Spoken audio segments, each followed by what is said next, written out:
The Sahabi who defied kings. Abu Dhar Al-Ghifari's stand against greed and injustice. He walked alone through burning deserts, guided by a thirst that no water could quench, a thirst for truth.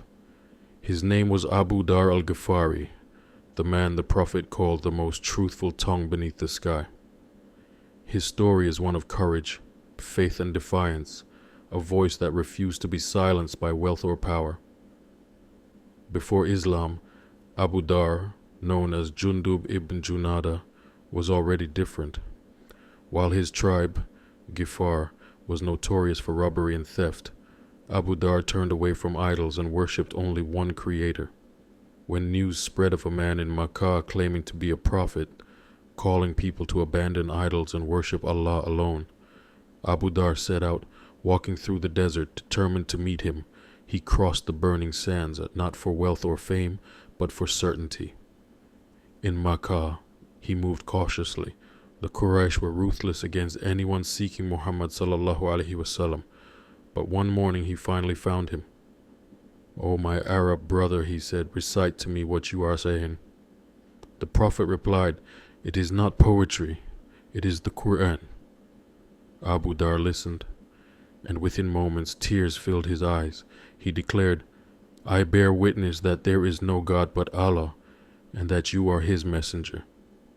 The Prophet advised him to return quietly to his tribe until Islam's call became public. But Abu Dhar's nature was restless. He said, "By Allah, I will proclaim it in the midst of the Quraysh." He entered the sacred mosque and shouted, "I bear witness that there is no God, but Allah and Muhammad is His messenger."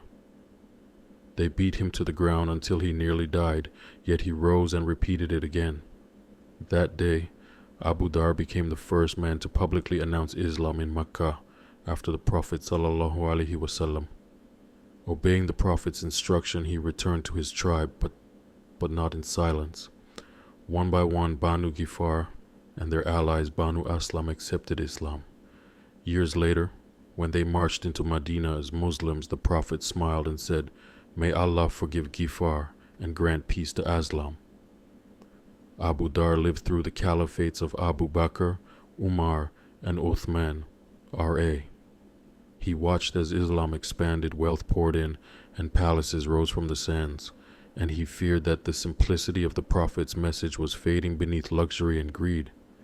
He would walk through the streets reciting the verse, "Announce to those who hoard gold and silver a painful punishment." Surah Al-Tawbah 9:34-35. His voice became a storm that shook the thrones of the wealthy. When he arrived in Syria, where Muawiyah ruled, he saw palaces, estates, and gold flowing unchecked. He stood before the governor and asked, "Was it you among whom the Quran was revealed? Then why have you built palaces and hoarded wealth?" When Muawiyah argued that the verse on hoarding applied only to the people of the book, Abu Dhar thundered, "No! It was revealed for us all." His words spread like wildfire through Syria. He became the voice of conscience, fearless, uncompromising, alone. Muawiyah wrote to the Caliph saying, "Abu Dhar is stirring the people." He was summoned back to Medina. When the Caliph offered him comfort and wealth, he replied, "I do not need your world." He asked to live in solitude in a place called Arabada, where he spent his remaining days in worship, poverty, and remembrance.